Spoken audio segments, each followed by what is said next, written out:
લક્ષ્ય ન્યૂઝ, એક નજર, એક લક્ષ્ય. આદિવાસી સંસ્કૃતિ એકતા અને સામાજિક સમરસતાનો ભવ્ય સંગમ. પાટણ ખાતે આદિવાસી ભીલ ગુજરાત સંગઠન દ્વારા 131 યુગલોના ઐતિહાસિક સમૂહલગ્ન મહોત્સવનું ભવ્ય આયોજન કરવામાં આવ્યું હતું. માનનીય ધારાસભ્ય શ્રી બળવંતસિંહ રાજપૂત સાહેબે ખાસ ઉપસ્થિત રહી 131 નવદંપતીઓને મંચ પરથી આશીર્વાદ આપ્યા હતા અને તેમના સુવર્ણ દાંપત્ય જીવન માટે હૃદયપૂર્વક શુભેચ્છાઓ પાઠવી હતી. આ પ્રસંગે ધારાસભ્યશ્રીએ આદિવાસી સમાજના પ્રેરણાસ્ત્રોત ભગવાન બિરસા મુંડાના સ્વાભિમાન, સંઘર્ષ અને સમાજ જાગૃતિના વિચારોને વાંગોળ્યા હતા. તેમણે સ્પષ્ટ શબ્દોમાં જણાવ્યું હતું કે શિક્ષણ, સંગઠન અને સંસ્કાર થકી જ સમાજ આગળ આવે છે. આવા સમૂહ લગ્નો ખર્ચાળ લગ્ન પ્રથાને તિલાંજલિ આપી સાદગી, એકતા અને ભાઈચારાની મિસાલ ઊભી કરે છે. આ મહોત્સવમાં આયોજક શ્રી વિપુલભાઈ રાણા અને શ્રી યુવરાજસિંહ રાણા, પૂર્વ મંત્રી શ્રી રણછોડભાઈ દેસાઈ, એસપીજી ગ્રુપના લાલજીભાઈ પટેલ, મહામંત્રી શ્રી લાલજીભાઈ દેસાઈ, શ્રી દશરથભાઈ ભીલ, શ્રી મફતલાલજી, શ્રી બાબુભાઈ, શ્રી દિનેશભાઈ, શ્રી નવીનભાઈ, પાટણ નગરપાલિકાના પ્રમુખ શ્રી ચંદ્રિકાબેન રાવળ, કોર્પોરેટરશ્રીઓ સહિત સમાજના અગ્રણીઓ અને સંગઠનના હોદ્દેદારો ઉપસ્થિત રહ્યા હતા.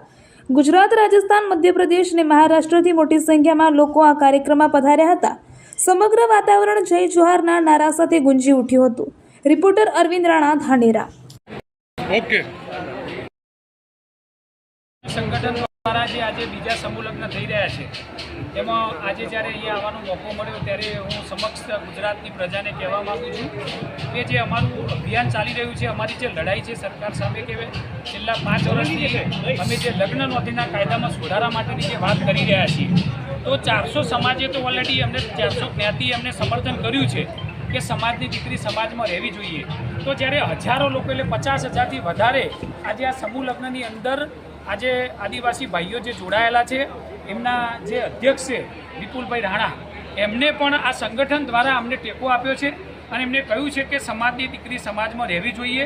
અને આજથી અમે જે આંદોલન ચાલી રહ્યું છે આંદોલનમાં સમર્થન કરીએ છીએ. એટલે કોઈપણ જ્ઞાતિની દીકરી આજે જે ભાગીને લગ્ન કરે છે, જાગીને લગ્ન કરવા જોઈએ, માતા પિતાની સહમતિથી કરવા જોઈએ.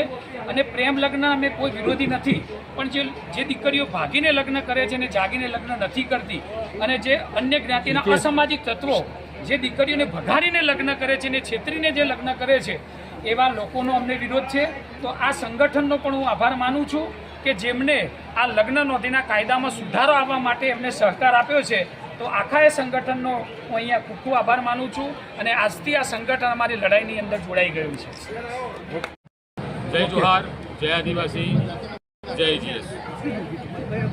આજ રોજ પાટણની ઐતિહાસિક ભૂમિ પર આદિવાસી ભીલ ગુજરાત સંગઠન દ્વારા 131 દીકરીઓના જે અમારી પારંપરિક આદિવાસી પરંપરા પ્રમાણે લગ્ન વિધિ સંપન્ન થઈ છે અત્યારે, અને 40,000થી વધુ અમારા સમુદાયના આદિવાસી પરિવારોના લોકો આજે આ કાર્યક્રમમાં જોડાયા છે.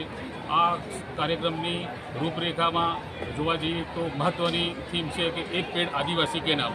અમે આ સંગઠનના માધ્યમથી, આ સુનેરા પ્રસંગના માધ્યમથી અમે 50,000 વૃક્ષો વાવવાનો સંકલ્પ આજ રોજ કર્યો છે.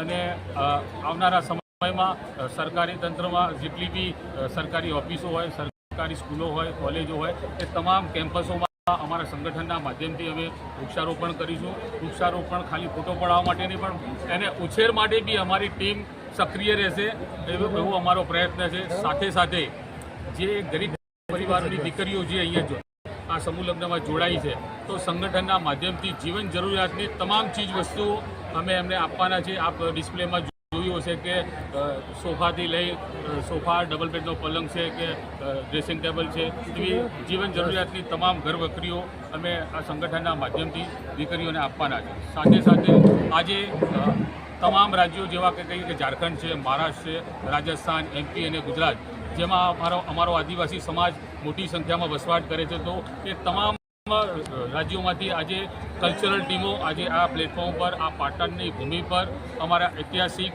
સમૂહ લગ્નમાં આજે પધારી છે. અને માનનીય શ્રી બળવંતસિંહ રાજપૂત સાહેબ, તેમજ લાલજીભાઈ પટેલ સાહેબ અને આપણા રણછોડભાઈ સાહેબ અહીંયા ઉપસ્થિતિમાં અમને સરસ એવો સંદેશ આપ્યો છે કે અમારો સમાજ આજે સર્વાંગી વિકાસ કરે. અને સાથે સાથે એક મહત્ત્વની અમે જાહેરાત કરીએ છીએ કે લાલજીભાઈ પટેલ સાહેબ અને એસપીજી ગ્રુપે જે મુહિમ ચલાવી છે કે ભાઈ કોઈપણ સમાજની દીકરી હોય કે અન્ય સમાજના અસામાજિક તત્વોના લોભ લાલચમાં આવીને જે લગ્ન ગ્રંથિથી જોડાય છે, જે ભાગી જાય છે અને પરિવારોને નુકસાન કરે છે, તો આ લાલજીભાઈ પટેલ સાહેબની એસપીજી ગ્રુપની જે મુહિમ છે, જે લડત છે, એમાં હું વિપુલ રાણા આદિવાસી ભીલ ગુજરાત સંગઠનના માધ્યમથી એસપીજી ગ્રુપને ટેકો જાહેર કરું છું અને જ્યાં જરૂર પડશે આ મુહિમમાં અમે